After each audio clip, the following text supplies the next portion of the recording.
Hello YouTube, it's the Grognard DM again. Another video, another ramble. Had a discussion in one of the Facebook pages the other night, and the subject of killer DMs came up. And I understand. I totally understand where the complaints come from. It is kind of hard, especially if you're a role player. You want to build a character that you kind of vicariously live through these games.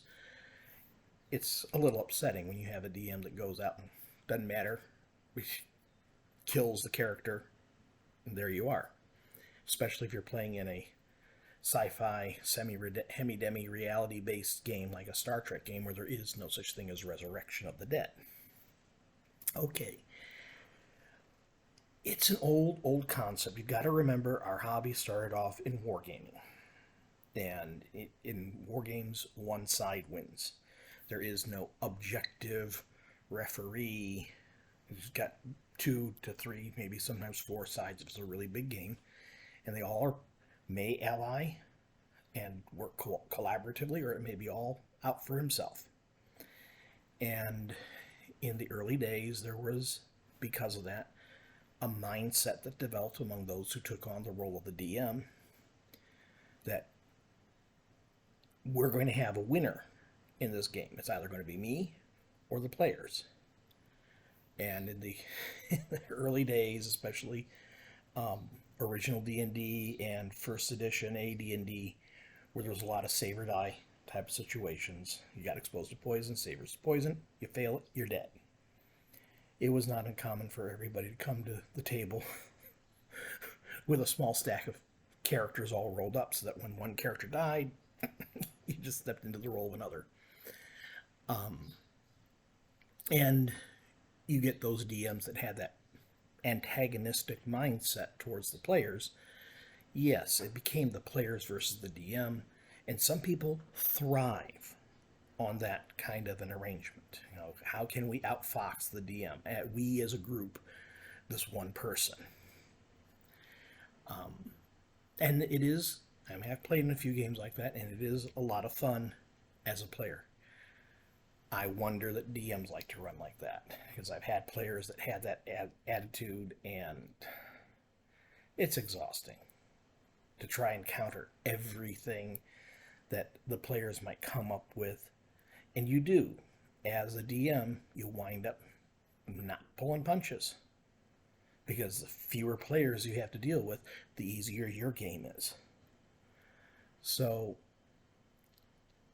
I get where some DMs kind of become killer.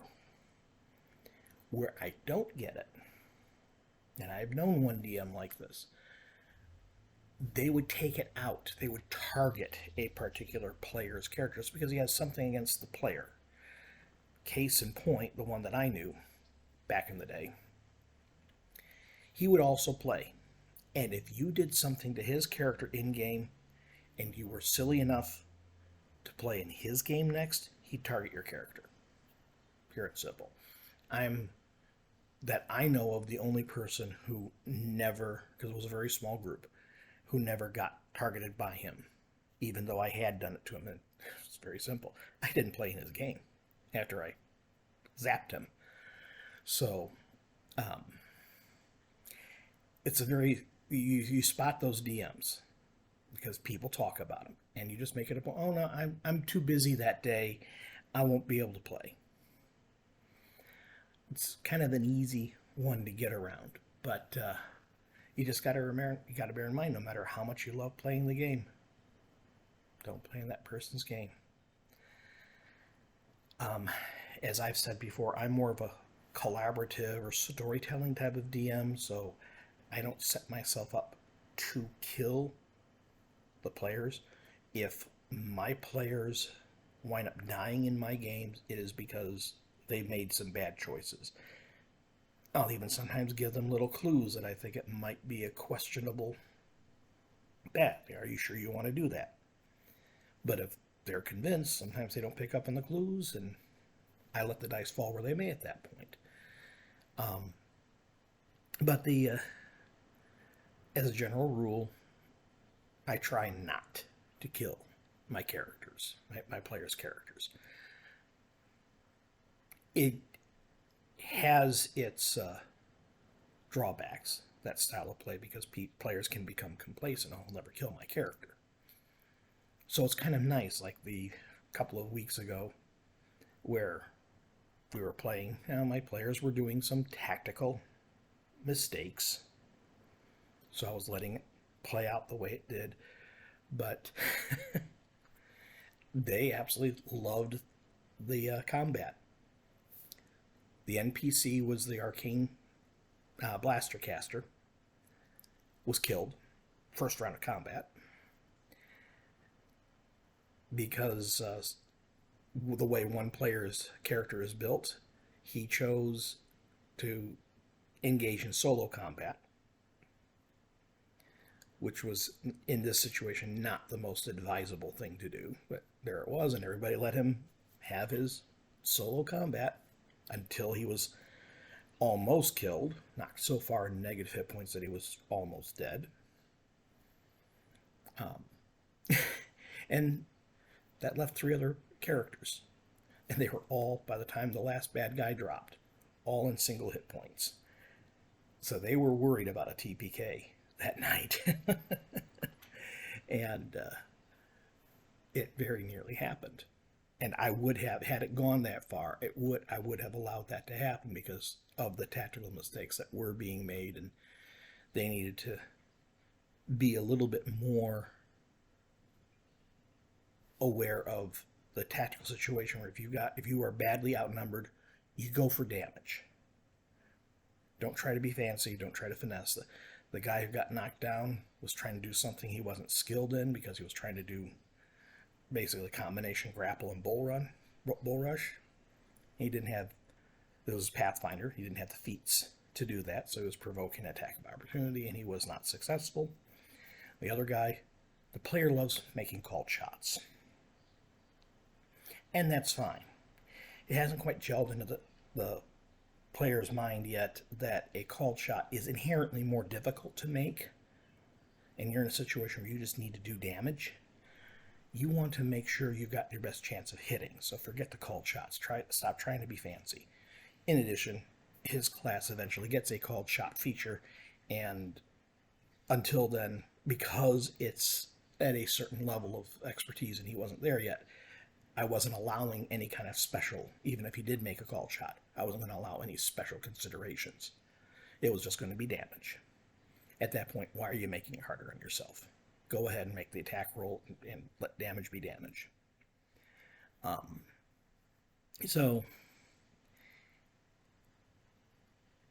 situations like that I allow to be learning experiences, because afterwards if it does result in a TPK, I will sit there and say, these are the mistakes that as a referee I saw you guys making, and that's why things got hard on you.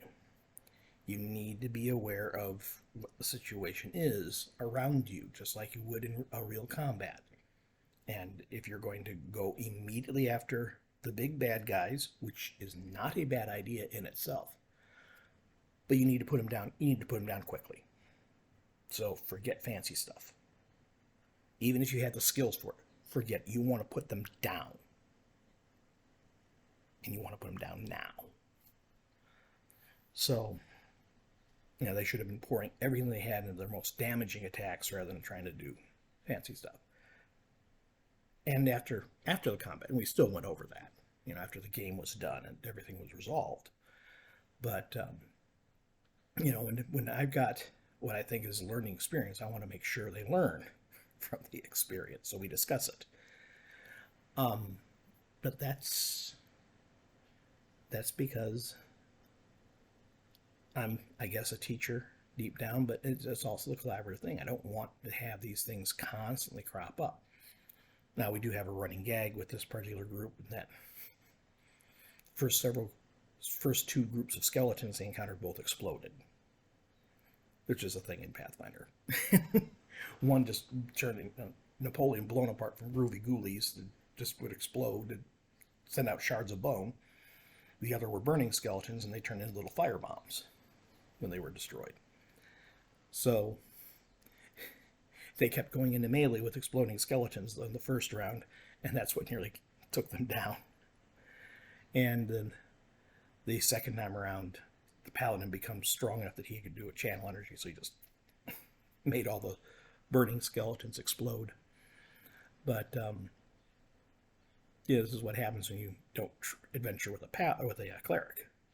That's the other problem the party has. So they got 3 tanks and then an NPC that's the arcane blaster. They don't have any cleric. They do now. The NPC took on the leadership feat and has a cohort that's a cleric. But other than that, and then one of the players has a secondary character in it, an NPC that is a thief or a rogue. So they now have a balanced party. It's going to be easier for them. But and I would say this is getting away from the killer DM, yay or nay track, but I would say this to players: when you're creating characters for a new party, coordinate with each other so that if there's only a handful, like in this group, there's 3 players. If there's only a handful, that you're not really being redundant in some way. If somebody's already got a tank, go for the rogue, go for the healer, go for the caster. One of those 3. Tank's already been filled because you don't have the excess slots, as it were. If it's a group of 4 or 5, even 6 players, oh yeah, whatever. Because somebody's going to create the rogue, somebody's going to create the arcane caster, somebody's going to create the cleric. And if there is something overlooked, it'll be 1 slot, and the DM can then create an NPC to fill it. It's easy. But when you're at 3 players, coordinate what you're doing. Now back to the main topic. Bear in mind, too, that some people get a reputation for being a killer DM, not because they're out to kill the player characters, but because they take the role of impartial referee very seriously. And at that point, you need to play as smart as you possibly can as a player, because if you play stupid games, you're going to win a stupid prize with such a DM. It's not that he's out to kill your character, it's just that he's going to adjudicate everything by the rules, especially if it's modern play. OSR, because, once again, remember the difference between OSR and modern. OSR is about the DM's rulings. Modern play is about the rules. And especially in modern play, a DM knows that you know the rules as well as he does, so he's going to be meticulous in upholding those rules, and there's no negotiation in it, because he can open up the relevant book and show it to you in writing. So you've got to learn to play smart, even if you're playing a dumb character. You got to learn how to be dumb within the rules so that you don't suffer unnecessarily. You're going to find this kind of DM, especially coming out of tournament play. You know, if DM primarily started DMing at Gen Con or Origins or one of the other big gaming conventions, he was adjudicating tournaments. And this goes back even OSR. Because AD&D really was meant for a kind of an organized tournament play, because every OD&D group had their own homebrew rules. So it didn't transfer from one game to another very easily. Like one DM might love to come up with a whole progression for a player to have as a player character a dragon. Not every DM wants to put that much work into it, and they're going to look at this as being an overpowered player and either disallow it or horribly nerf it. So they started coming up with some kind of homogenization of the rules for the game to be run at tournaments. And it turned out to be much more popular, which is why D&D went down the rules-oriented route. And that set the example for everybody else. But in so doing, So a lot of DMs, their first experience coming out of judging at a tournament, they had to be bound by rules and enforcers of rules. And so in their own play, when they started their own groups, that's how they come to be. And even in modern rule play, modern school gaming, especially at the lower levels, if you try to do something that's not within the rules and the GM says, okay, well, you've exposed yourself, attack of opportunity, you're trying to do something, but you're climbing as part of it so you don't get your dex bonus, your AC, or whatever, and suddenly you get killed because you were trying to do something that sounded cool, and if it had succeeded, might have been cool, but you had somebody who was following exactly what the rules say in these situations, and so you disadvantaged your character, and you took the consequences for it. And these people, because these DMs, because they are impartial, that's what they try to be. Though, I'm sorry, dude, but this is the rules. This is what happened, and you saw what I rolled because I rolled it in front of the screen.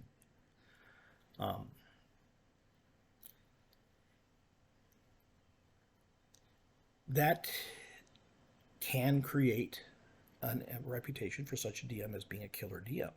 To me, there is a difference because I have played under the rules-oriented DM.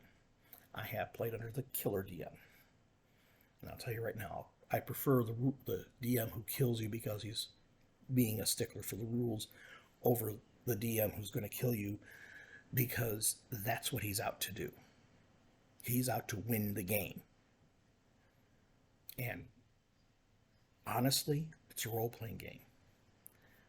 Victory is we keep playing, which means the DM should be thinking in terms of winning the game because everybody's going to come back next week to play again, to continue these characters that they played tonight.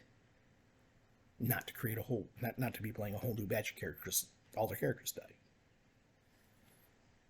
So the DM wins because they come back to play those characters again. The players win because they get to keep playing those characters. That to me is the true outcome of a role-playing game. That's where I'm going to come off the fence a little bit. I do not endorse the true killer DM at all. It's, as far as I'm concerned, if you want to play against another person, win or lose, play a board game. If you want to do one-on-one, it's called checkers or chess or Go. There's any number of very good games where there is one victor and one loser. If you like playing against a bunch of people and pitting your wits against a bunch of people and being the sole victor, then Monopoly comes to mind. Sorry, Parcheesi, any number of very good board games. Stick to playing those. Role-playing games are a group activity.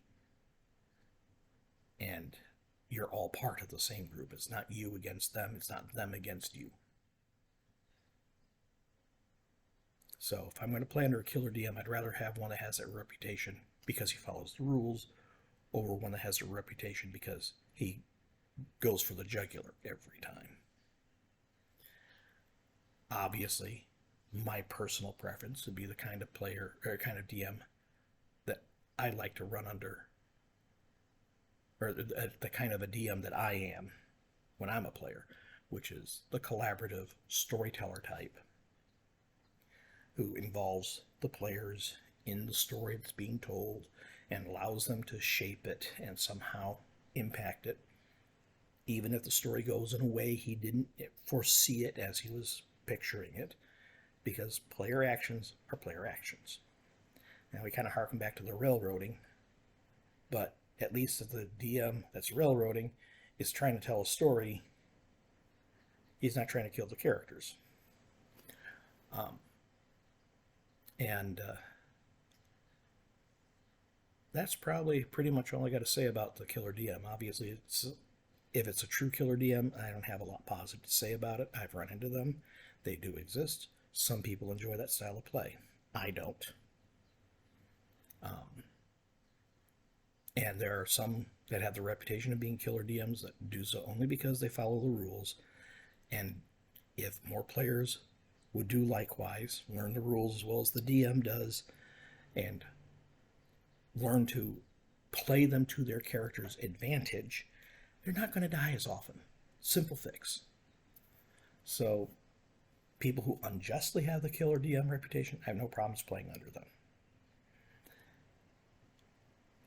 I will say this, though, for those DMs, especially if you're playing a modern game, like the current editions of D&D, Pathfinder, Hackmaster, whatever, make sure you know the rules and that you're playing by them, because I guarantee you the players know those rules, and if you are not letting them do something that according to the rules they can do, you need to look at that section and be able to take them aside outside the game and say, this is why I'm not allowing you to do this.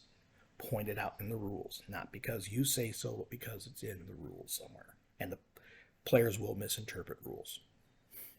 I have one every now and then comes into my group, total rules lawyer and a power gamer, and I don't know how many times I had to tell them, context, yes, I'm glad this is on an SRD, but take a look at the book, the print edition, and you'll see that there's a context surrounding what you're pointing out, and it doesn't say what you think it says. So both sides need to know the rules if you're going to play in that style of game. So once again, if you have any particular topic you'd like me to address or ramble on about, leave a comment in this below this video. Go ahead and reach out to me on Facebook or Twitter or Instagram if you can find me there. I'm not that active on Instagram. But reach out to me, ask me a question, and I'll be glad to address it. Until then, may all your hits be crits.